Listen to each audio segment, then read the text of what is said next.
Assalamu alaikum. Je suis très heureux de vous retrouver cette saison pour notre rubrique L'histoire des prophètes. Cette année, nous aborderons la vie des prophètes, la création d'Adam. Allah voulut créer une créature encore plus noble que les anges. À partir de la terre, Allah créa Adam. C'est le premier être humain, l'ancêtre de tous les humains. Allah le créa au paradis.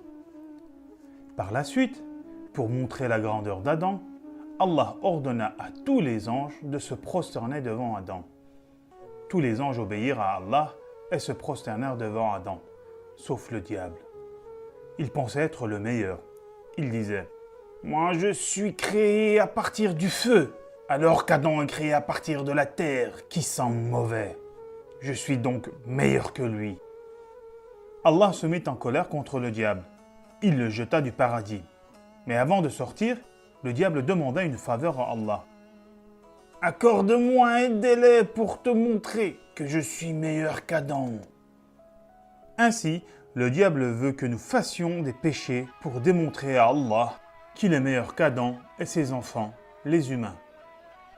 Allah lui répondit alors, « D'accord, mais tous ceux qui te suivront, je les enverrai en enfer avec toi. » Lorsque nous faisons du mal, le diable est joyeux et se dit « J'ai eu raison de ne pas me prosterner devant Adam. » Aussi, quand on commet des péchés, il y a un point noir dans notre cœur qui apparaît.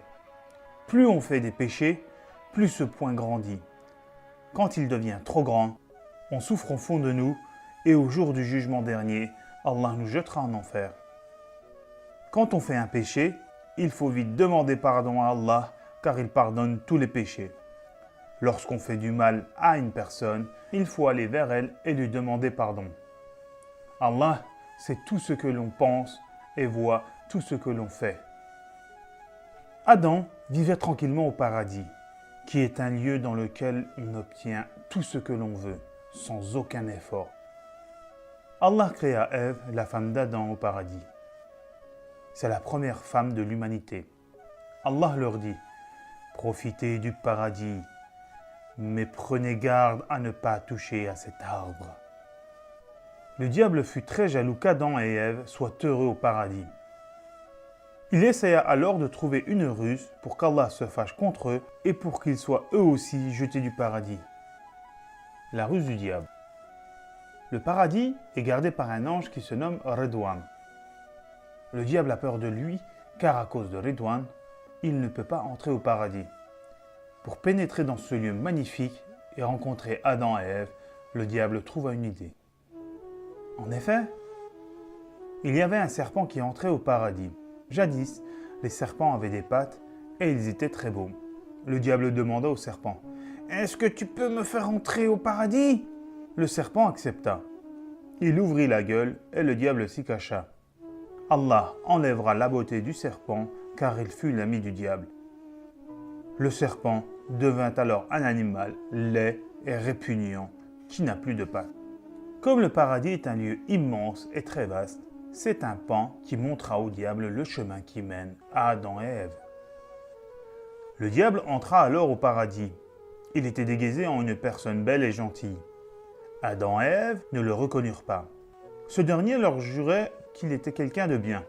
Le diable essaya de trouver un moyen pour qu'Adam et Ève touchent à l'arbre interdit. Car quand on désobéit à Allah, on ne peut rester au paradis. Alors le diable leur dit « Savez-vous pourquoi vous ne devez pas toucher cet arbre ? En vérité, je vous le jure, si vous touchez à cet arbre, vous deviendrez des anges et vous resterez au paradis pour toujours. » Adam et Ève n'avaient jamais entendu quelqu'un jurer pour mentir. Ils crurent ces mensonges et touchèrent à l'arbre. Allah se mit en colère et fut mécontent de leur comportement. Allah les jeta tous sur terre. Le diable réussit sa ruse.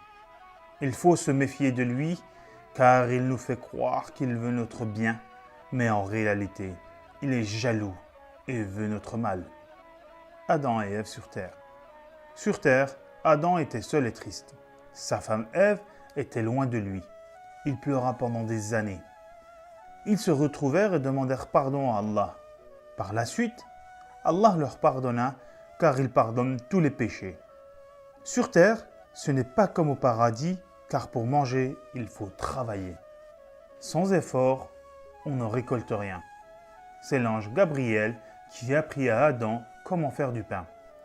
Il fallait planter des graines, les arroser, les récolter, faire de la farine, puis de la pâte et enfin la cuire. Une maison fut descendue du paradis pour qu'Adam et Ève adorent Allah. C'est encore l'ange Gabriel qui apprit à Adam et à Ève comment faire la prière. Allah ne les abandonna pas, même s'ils avaient commis un péché. Allah les aime toujours. Adam et Ève eurent beaucoup d'enfants. Il les mettait en garde contre le diable. Adam devint le premier prophète de l'histoire. Un prophète est un homme proche d'Allah. Il ne commet aucun péché et nous guide vers le droit chemin. Il souffre beaucoup pour que nous puissions être heureux, sans rien demander en retour. Il possède des pouvoirs et fait des miracles. Le plus grand des prophètes, c'est le prophète Mohammed. Que la paix de Dieu et la bénédiction soient sur lui et sur sa sainte famille. C'est le dernier des prophètes envoyés aux humains. Après, il n'y a plus de prophètes. C'est ainsi que prend fin le conte d'Adam et Ève. Je vous dis à la semaine prochaine. Assalamu alaikum.